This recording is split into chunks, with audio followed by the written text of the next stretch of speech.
اعوذ باللہ من الشیطان الرجیم بسم اللہ الرحمن الرحیم تبارک الذی جعل فی السماء بروجا وجعل فیہا سراجا وقمرا منیرا۔ بہت برکت والا ہے جس نے آسمان میں برج بنائے اور اس میں ایک چراغ اور ایک روشنی کرنے والا چاند بنایا۔ سورۃ الفرقان آیا 61۔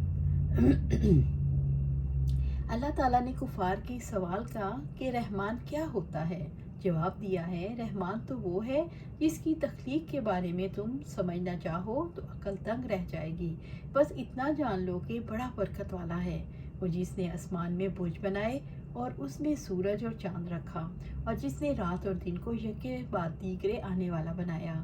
اس میں سبق ہے جو شکر گزار ہونا چاہے۔ تبارک الذی جعل فی السماء بروجا، بہت برکت والا ہے جس نے آسمان میں برج بنائے۔ بروج برج کی جمع ہے، اس سے مراد بڑے بڑے ستارے ہیں۔ بڑا برکت والا، قدرتوں والا، عظمتوں والا ہے وہ جس نے سورج اور چاند کی منزلیں بنائی، آسمان میں خوبصورت برج بنائے جیسے شہروں کی حفاظت کے برج اور قلعے ہوتے ہیں۔ اسی طرح آسمان کی حفاظت کے لیے بڑے بڑے تارے ہیں جو شیاطین کے لیے شہاب ثاقب ہیں۔ رب العزت نے فرمایا سورۃ ملک میں، اور ہم نے قریب کے آسمانوں کو چراغوں سے سجایا اور ہم نے ان کے شیطانوں کے مار بھگانے کا ذریعہ بنایا، اور ہم نے ان کے لیے بھڑکتی ہوئی آگ کا عذاب تیار کر رکھا ہے۔ سورۃ ملک آیا 5۔ وَجَعَلَ فِيهَا سِرَاجًا، اور اس میں ایک چراغ اور ایک روشنی کرنے والا چاند بنایا، یعنی سورج جس میں روشنی اور حرارت ہے چراغ کی طرح ہے، جیسے فرمایا اور ہم نے ایک چمکتا ہوا گرم چراغ رکھ دیا۔ سورۃ النبأ آیا 13۔ هُوَ الَّذِي جَعَلَ الشَّمْسَ ضِيَاءً، وہی ہے جس نے سورج کو تیز روشنی بنایا۔ سورۃ یونس آیا 5۔ وَقَمَرٌ مُنِیرًا، اور ایک روشنی کرنے والا چاند۔ رب العزت نے جگمگاتا چاند بھی بنا دیا جس میں روشنی تو ہے حرارت نہیں۔ رب العزت نے فرمایا، کیا تم نے دیکھا نہیں کیسے اللہ تعالیٰ نے اوپر نیچے 7 آسمان پیدا کیے اور ان میں چاند کو نور بنایا اور سورج کو چراغ بنایا۔ سورۃ نوح آیا 15 اور 16۔ اس آیت میں شمس یعنی سورج کا تذکرہ کیا ہے جس کی روشنی سے زمین روشن ہے، اور اللہ تعالیٰ نے قمر رکھا ہے جس کی روشنی لطیف اور خوشگوار ہے۔ اللہ تعالیٰ کی منظم تدبیر ہے جس میں ساری مخلوق کے لیے مصالح اور منافع ہے۔ اللہ تعالیٰ کی تخلیق عظیم ہے، اس کے احسانات بے شمار ہیں، وہ عظیم ہے، رحیم ہے، کریم ہے۔ وَهُوَ الَّذِي جَعَلَ اللَّيْلَ وَالنَّهَارَ خِلْفَةً لِمَنْ أَرَادَ أَنْ يَذَّكَّرَ أَوْ أَرَادَ شُكُورًا، اور وہی ہے جس نے رات اور دن کو ایک دوسرے کے پیچھے آنے والا بنایا، ہر اس شخص کے لیے جو چاہے کہ نصیحت حاصل کرے یا شکر گزار بننا چاہے۔ سورۃ الفرقان آیا 62۔ وَهُوَ الَّذِي جَعَلَ اللَّيْلَ وَالنَّهَارَ خِلْفَةً، اور وہی ہے جس نے رات اور دن کو ایک دوسرے کے پیچھے آنے والا بنایا۔ اللہ تعالیٰ نے دن رات کا نظام ایسا بنایا ہے کہ ایک جاتا ہے دوسرا آتا ہے، اور اس نظام میں فرق نہیں آتا۔ رات اور دن یہ نظام آگے پیچھے نہ ہوتا تو زمین پر زندگی ممکن نہ ہوتی۔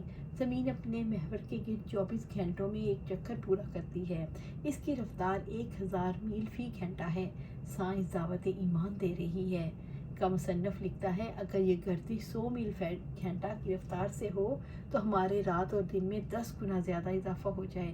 اسی حالت میں جس حصے پر سورج چمک رہا ہوگا وہ سب کچھ جلا کر راکھ کر دے گا، اور رات کے وقت جو کچھ زمین پر ہوگا سب جم جائے گا۔ رب العزت نے فرمایا، اور اس نے سورج اور چاند کو تمہارے لیے مسخر کر دیا، پے در پہ چلنے والے ہیں، اور تمہارے لیے اس نے دن اور رات کو مسخر کیا۔ سورۃ ابراہیم آیا 33۔ ابو موسیٰ اشعری رضی اللہ تعالیٰ عنہ سے روایت ہے کہ آپ صلی اللہ علیہ وآلہ وسلم نے فرمایا، اللہ تعالیٰ رات کو اپنا ہاتھ پھیلاتا ہے تاکہ دن کو برائی کرنے والا توبہ کر لے، اور دن کو اپنا ہاتھ پھیلاتا ہے تاکہ رات کو گناہ کرنے والا توبہ کر لے۔ یہ سلسلہ اس وقت تک جاری رہے گا جب تک کہ سورج مغرب سے طلوع نہ ہو۔ لمن اراد ان یذکر او اراد شکورا، ہر اس شخص کے لیے جو چاہے کہ نصیحت حاصل کرے یا شکر گزار بنے۔ اللہ تعالیٰ رات اور دن کو ہمارے مشاہدے کے لیے اس لیے پیش کیا تاکہ ان پر غور و فکر کر کے انسان رب کی قدرت کو پہچان لے، ان سے سبق لے اور شکر گزار بن جائے۔ انسان اللہ تعالیٰ کی تخلیق اور اللہ تعالیٰ کے اندازوں پر غور و فکر کر کے سبق لے سکتا ہے۔ غور و فکر کر کے سبق لینے والا یہ پا لیتا ہے کہ زمین کی خلا میں صحت کے ساتھ گردش خالق کی قدرت کا اظہار ہے۔ غور و فکر کرنے والا یہ پا لیتا ہے کہ زمین انسانی مصلحتوں کے لیے سازگار بنائی گئی۔ جو شخص غور و فکر کرتا ہے وہ اللہ تعالیٰ کے شکر میں ڈوب جاتا ہے۔ وَعِبَادُ الرَّحْمَنِ الَّذِينَ يَمْشُونَ عَلَى الْأَرْضِ هَوْنًا وَإِذَا خَاطَبَهُمُ الْجَاهِلُونَ قَالُوا سَلَامًا۔ اور رحمان کے بندے وہ ہیں جو زمین پر نرمی اور عاجزی سے چلتے ہیں، اور جب جاہل ان سے بات کریں تو کہہ دیتے ہیں سلام ہو۔ سورۃ الفرقان آیات 63۔ وعباد الرحمن، اور رحمان کے بندے، رحمان کا انکار کرنے والوں نے رحمان کو پہچاننے سے انکار کیا تو اللہ تعالیٰ نے واضح کیا کہ تم رحمان کو نہیں مانتے تو رحمان کے بندوں کو دیکھ لو اور اپنے کردار سے پہچانے جاتے ہیں۔ ان کی صفات اور ان کی زندگی کھلی کتاب کی طرح ہے۔ رحمان ایسے افراد پر مشتمل سوسائٹی وجود میں لانا چاہتا ہے، الذین یمشون علی الارض ہونا، جو زمین پر نرمی اور عاجزی سے چلتے ہیں۔ چال انسان کی پوری شخصیت کی نمائندگی کرتی ہے، اس لیے چال کا تذکرہ سب سے پہلے کیا گیا۔ نرم چال وہ ہوتی ہے جس میں نہ تو تکبر اور غرور ہوتا ہے، نہ تکلف اور تصنع ہوتا ہے، نہ سستی اور ڈھیلا پن ہوتا ہے۔ پروقار چال کو نرم چال کہتے ہیں، یعنی وہ حلم، سکینت اور وقار سے چلتے ہیں، ان کی چال میں تکبر نہیں ہوتا۔ ابو ہریرہ رضی اللہ تعالیٰ عنہ سے روایت ہے کہ آپ صلی اللہ علیہ وآلہ وسلم نے فرمایا، بندے کی معاف کر دینے سے اللہ تعالیٰ اس کی عزت بڑھا دیتا ہے، اور جو آدمی بھی اللہ تعالیٰ کی رضا کے لیے عاجزی اختیار کرتا ہے اللہ تعالیٰ اس کا درجہ بلند فرما دیتا ہے۔ اللہ تعالیٰ نے چال میں تواضع اختیار کرنے کا حکم دیا، جیسا کہ فرمایا، اور اپنی چال میں اعتدال اختیار کرو اور اپنی آواز کو پست رکھو، بے شک سب سے بری یقیناً گدھوں کی آواز ہے۔ سورۃ لقمان آیا 18۔ اور فخر اور غرور والی چال سے منع فرمایا۔ آپ صلی اللہ علیہ وسلم جب چلتے تو آپ صلی اللہ علیہ وسلم تمام لوگوں سے تیز چلتے تھے۔ آپ صلی اللہ علیہ وسلم کی چال بہت خوبصورت اور سکون والی تھی۔ عمر بن خطاب رضی اللہ تعالیٰ عنہ فرماتے ہیں کہ آپ صلی اللہ علیہ وسلم جب چلتے تھے تو یوں لگتا تھا کہ آپ صلی اللہ علیہ وسلم کسی نشیبی جگہ اتر رہے ہوں۔ عمر رضی اللہ تعالیٰ عنہ نے فرمایا، آپ صلی اللہ علیہ وسلم ایسے چلتے تھے جس طرح کوئی شخص اترتا ہے اور چڑھنے والے کی چال بھی اسی طرح ہوتی ہے جس طرح اترنے والے کی چال ہوتی ہے، اور اس قسم کی چال وہ لوگ چلتے ہیں جو اولو العزم، عالی ہمت اور بہادر ہوتے ہیں۔ ابو ہریرہ رضی اللہ تعالیٰ فرماتے ہیں، میں نے آپ صلی اللہ علیہ وآلہ وسلم سے زیادہ خوبصورت کوئی چیز نہیں دیکھی، گویا سورج آپ صلی اللہ علیہ وسلم کے چہرے مبارک پر چلتا ہے، اور میں نے کوئی شخص آپ صلی اللہ علیہ وسلم سے زیادہ تیز رفتار نہیں دیکھا، گویا آپ صلی اللہ علیہ وسلم کے لیے زمین کو لپیٹ دیا جاتا تھا۔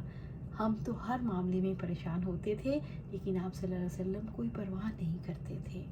عبداللہ بن عباس رضی اللہ تعالیٰ عنہ نے بیان کیا کہ عرفہ کے دن میدان عرفات سے وہ نبی صلی اللہ علیہ وسلم کے ساتھ آ رہے تھے کہ نبی صلی اللہ علیہ وسلم نے پیچھے اونٹ ہانکنے کے سخت شور اور اونٹوں کی مار دھاڑ کی آواز سنی تو آپ صلی اللہ علیہ وسلم ان کی طرف اپنے کوڑے سے اشارہ کیا اور فرمایا، لوگوں آہستگی اور وقار اپنے اوپر لازم کر لو، اونٹوں کو تیز دوڑانا کوئی نیکی نہیں۔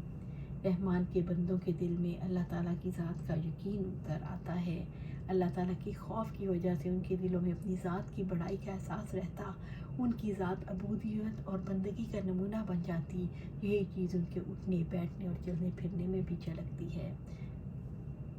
وَإِذَا خَاطَبَهُمُ الْجَاهِلُونَ قَالُوا سَلَامًا، اور جب جاہل ان سے بات کریں تو کہہ دیتے ہیں سلام ہو۔ رحمان کے بندے جاہلوں سے اعراض کے موقع پر سلامتی کی دعا دیتے ہیں۔ رحمان کے بندے اللہ کے خوف سے لوگوں کے لیے ہدایت کی دعا کرتے ہوئے الگ ہو جاتے ہیں۔ رحمان کے بندے جوابی ٹکراؤ سے رکتے ہیں۔ یہاں اس سے مراد منہ موڑنا اور بے فائدہ بحث کو چھوڑ دینا ہے، اس سے مراد جاہلوں سے نہ الجھنا ہے۔ قالوا سلاما، تو کہہ دیتے ہیں سلام ہو، یعنی وہ انہیں اس طریقے سے خطاب کرتے ہیں جس سے گناہ اور جاہل کی جہالت کے مقابلے سے محفوظ رہتے ہیں، کہ ان کے حلم، برائی کے بدلے احسان، جاہل سے عفو و درگزر اور غفور عقل کی متاع ہے جس نے انہیں اس پر بلند مقام پر فائز کر دیا۔ ابراہیم علیہ السلام نے اس طرح اپنے والد کو سلامتی کی دعا دی تھی۔ اس نے کہا، حضرت ابراہیم نے، آپ پر سلام ہو، میں ضرور ہی اپنے رب سے آپ کے لیے بخشش کی دعا کروں گا، یقیناً وہ مجھ پر ہمیشہ سے مہربان ہے۔ سورۃ مریم آیہ 47۔ اہل ایمان اپنے قیمتی وقت کو ایسے کاموں میں ضائع نہیں کرتے جس سے اللہ تعالیٰ ناراض ہوں، مثلاً فحش گوئی، بد کلامی وغیرہ۔ سلمہ رضی اللہ تعالیٰ عنہ فرماتی ہیں، کبھی ایسا نہیں ہوا کہ نبی صلی اللہ علیہ وسلم اپنے گھر سے نکلے ہوں اور انہوں نے آسمان کی طرف رخ کر کے یہ نہ کہا ہو، اے اللہ میں تیری پناہ مانگتا ہوں اس بات سے کہ میں گمراہ ہو جاؤں یا میں گمراہ کروں، یا میں بہکاؤں یا بہکایا جاؤں، یا میں ظلم کروں یا مجھ پر ظلم کیا جائے، یا میں جہالت برتوں یا مجھ سے جہالت برتی جائے۔ ابو ہریرہ رضی اللہ تعالیٰ عنہ سے روایت ہے، ایک آدمی نے عرض کیا، اے اللہ کے رسول صلی اللہ علیہ وآلہ وسلم، میرے کچھ رشتہ دار ہیں جن سے میں تعلق جوڑتا ہوں، وہ مجھ سے تعلق توڑتے ہیں، میں ان سے نیکی کرتا ہوں، وہ مجھ سے برائی کرتے ہیں، میں ان سے بردباری سے پیش آتا ہوں، مجھ سے بد اخلاقی سے پیش آتے ہیں۔ تو آپ صلی اللہ علیہ وسلم نے فرمایا، اگر تو واقعی ایسا کرتا ہے جیسا تو نے کہا، تو گویا تو ان کو جلتی ہوئی راہ کھلا رہا ہے، اور جب تک وہ ایسا ہی کرتا رہے گا، اللہ تعالیٰ کی طرف سے ایک مددگار ان کے مقابلے میں تیرے ساتھ رہے گا۔ رحمان کے بندے جہالت سے باتیں کرنے والوں سے سلامتی کی بات کرتے ہیں اور لوگوں کو معاف کر دیتے ہیں۔ والذین یبیتون لربہم سجدا وقیاما، اور جو اپنے رب کے لیے سجدے اور قیام میں رات گزارتے ہیں۔ سورۃ الفرقان آیہ 64۔ والذین یبیتون لربہم سجدا وقیاما، اور جو اپنے رب کے لیے سجدے اور قیام میں رات گزارتے ہیں۔ رحمان کے بندوں کی راتیں روشن ہوتی ہیں، جب ساری مخلوق سو جاتی ہے تو وہ جاگتے ہیں۔ رحمان کے بندوں کی راتیں سجدے اور قیام میں گزرتی ہیں۔ رحمان کے بندوں کی توجہ رب کی جانب رہتی ہے۔ رحمان کے بندوں کو میٹھی نیند سے زیادہ لذت قیام اور سجود میں ملتی ہے۔ رحمان کے بندوں کی سوچ اللہ تعالیٰ سے وابستہ ہوتی ہے۔ رحمان کے بندے زمین پر رہنے کے باوجود عرش والے کے ساتھ لو لگائے رکھتے ہیں۔ اللہ سبحانہ تعالیٰ فرماتے ہیں، ان کے پہلو بستروں سے الگ ہی رہتے ہیں اور اپنے رب کو خوف اور امید سے پکارتے ہیں، اور جو ہم نے ان کو رزق دیا اس میں سے خرچ کرتے ہیں۔ سورۃ سجدہ آیہ 16۔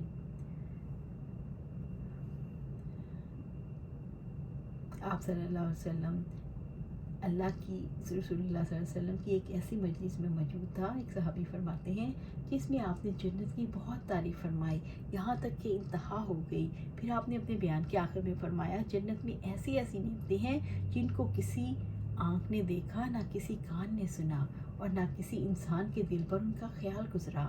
پھر آپ نے یہ آیت کریمہ پڑھی، ان کے پہلو بستروں سے الگ رہتے ہیں، وہ اپنے رب کو خوف اور امید سے پکارتے ہیں، اور اس میں جو ہم نے انہیں رزق دیا وہ خرچ کرتے ہیں۔ پھر کوئی شخص نہیں جانتا جو کچھ آنکھوں کی ٹھنڈک ان کے لیے چھپا کر رکھی گئی ہے، ان اعمال کے بدلے میں وہ جو کرتے ہیں۔ والذین یقولون ربنا اصرف عنا عذاب جہنم ان عذابها کان غراما، اور جو کہتے ہیں، اے ہمارے رب ہم سے جہنم کا عذاب پھیر دے، یقیناً اس کا عذاب ہمیشہ چمٹنے والا ہے۔ سورۃ الفرقان آیہ 65۔ والذین یقولون ربنا اصرف عنا عذاب جہنم، اور جو کہتے ہیں، اے ہمارے رب ہم سے جہنم کا عذاب پھیر دے۔ رحمان کے بندے اس لیے خوف کھاتے ہیں کہیں اپنی کسی غلطی پر اللہ تعالیٰ کی گرفت میں نہ آ جائیں۔ رحمان کے بندوں نے اگرچہ جہنم کو دیکھا نہیں، لیکن قرآن مجید اور آپ صلی اللہ علیہ وآلہ وسلم نے جہنم کی جو تصویر کشی کی ہے، اس پر پختہ یقین کی وجہ سے خوف کھاتے ہیں اور اپنی عبادت کو کم سمجھتے ہیں، اس لیے رب سے جہنم سے بچنے کی دعائیں کرتے ہیں۔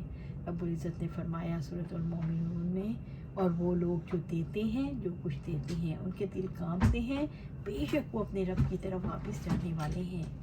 ان عذابہ کان غراما، یقیناً اس کا عذاب ہمیشہ سے چپٹنے والا ہے، یعنی جہنم کا عذاب جہنمیوں سے چپک جائے گا جیسے قرض خواہ مقروض سے چپک جاتا ہے۔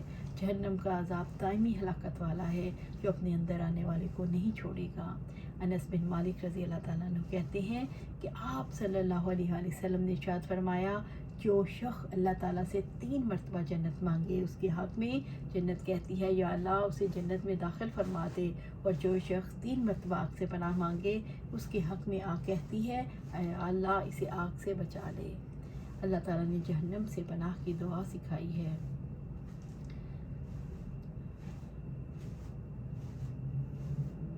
وہ لوگ جو کھڑے اور بیٹھے اپنے پہلوؤں پر لیٹے بھی اللہ تعالیٰ کو یاد کرتے ہیں اور آسمان اور زمین کی پیدائش میں غور و فکر کرتے ہیں، اے ہمارے رب تو نے یہ سب کچھ بے مقصد نہیں بنایا، آپ پاک ہیں سو ہمیں آگ کے عذاب سے بچا لے۔ اے ہمارے رب بے شک جس کو تو نے آگ میں ڈالا تو اس کو تو نے واقعی رسوا کر دیا اور ظالموں کے لیے کوئی مددگار نہیں۔ سورۃ آل عمران آیا 191 اور 92۔ عبداللہ بن عباس رضی اللہ تعالیٰ عنہ سے روایت ہے کہ آپ صلی اللہ علیہ وآلہ وسلم صحابہ کرام رضی اللہ عنہم کو درجہ ذیل دعا قرآن مجید کی کسی صورت کی طرح سکھاتے۔ آپ صلی اللہ علیہ وسلم فرماتے اے اللہ ہم جہنم کے عذاب سے تیری پناہ مانگتے اور قبر کے عذاب سے تیری پناہ طلب کرتے ہیں، نیز مسیح دجال کے فتنے سے اور زندگی اور موت کے فتنے سے تیری پناہ طلب کرتے ہیں۔ عائشہ رضی اللہ تعالیٰ عنہ کہتی ہیں آپ صلی اللہ علیہ وسلم یہ دعا مانگا کرتے تھے، اے اللہ جبرائیل علیہ السلام، میکائیل علیہ السلام، اسرافیل علیہ السلام کے رب میں آگ کی گرمی اور عذاب قبر سے تیری پناہ مانگتا ہوں۔ حفصہ رضی اللہ تعالیٰ عنہ سے روایت ہے کہ آپ صلی اللہ علیہ وسلم جب سونے کا ارادہ فرماتے تو دایاں ہاتھ رخسار کے نیچے رکھتے اور یہ کلمات پڑھتے، یا اللہ جس روز تو اپنے بندوں کو اٹھائے گا اس روز مجھے اپنے عذاب سے بچائے رکھنا۔ عبداللہ بن عمر رضی اللہ تعالیٰ عنہ سے روایت ہے کہ آپ صلی اللہ علیہ وسلم جب اپنے بستر پر تشریف لے جاتے تو فرماتے اس اللہ کا شکر جس نے مجھے ہر مصیبت سے بچایا، مجھے رہنے کے لیے جگہ دی، مجھے کھلایا اور پلایا، اس ذات کا شکر جس نے مجھ پر احسان کیا تو خوب کیا، مجھے عطا فرمایا تو خوب عطا فرمایا، ہر حال میں اسی کا شکر ہے۔ اے اللہ ہر چیز کے پالنہار، ہر چیز کے مالک، ہر چیز کے الہ، میں آگ سے تیری پناہ طلب کرتا ہوں۔ عائشہ رضی اللہ تعالیٰ عنہ سے روایت ہے میں نے ایک رات آپ صلی اللہ علیہ وسلم کو بستر سے غائب پایا اور ڈھونڈنے لگی، میرا ہاتھ آپ صلی اللہ علیہ وسلم کے پاؤں کے تلوے پر پڑا جو کھڑے حالت میں تھا۔ اس وقت آپ صلی اللہ علیہ وسلم مسجد میں تھے اور سجدے کی حالت میں یہ دعا مانگ رہے تھے، اے اللہ میں تیری رضا کے وسیلے سے تیرے غصے سے پناہ مانگتا ہوں، تیری بخشش کے وسیلے سے تیری عذاب سے پناہ مانگتا ہوں، اور میں ہر معاملے میں تجھ سے ہی پناہ مانگتا ہوں۔ میں تیری حمد و ثنا کرنے کی طاقت نہیں رکھتا، تیری تعریف وہی ہے جیسی تو نے خود اپنی تعریف فرمائی۔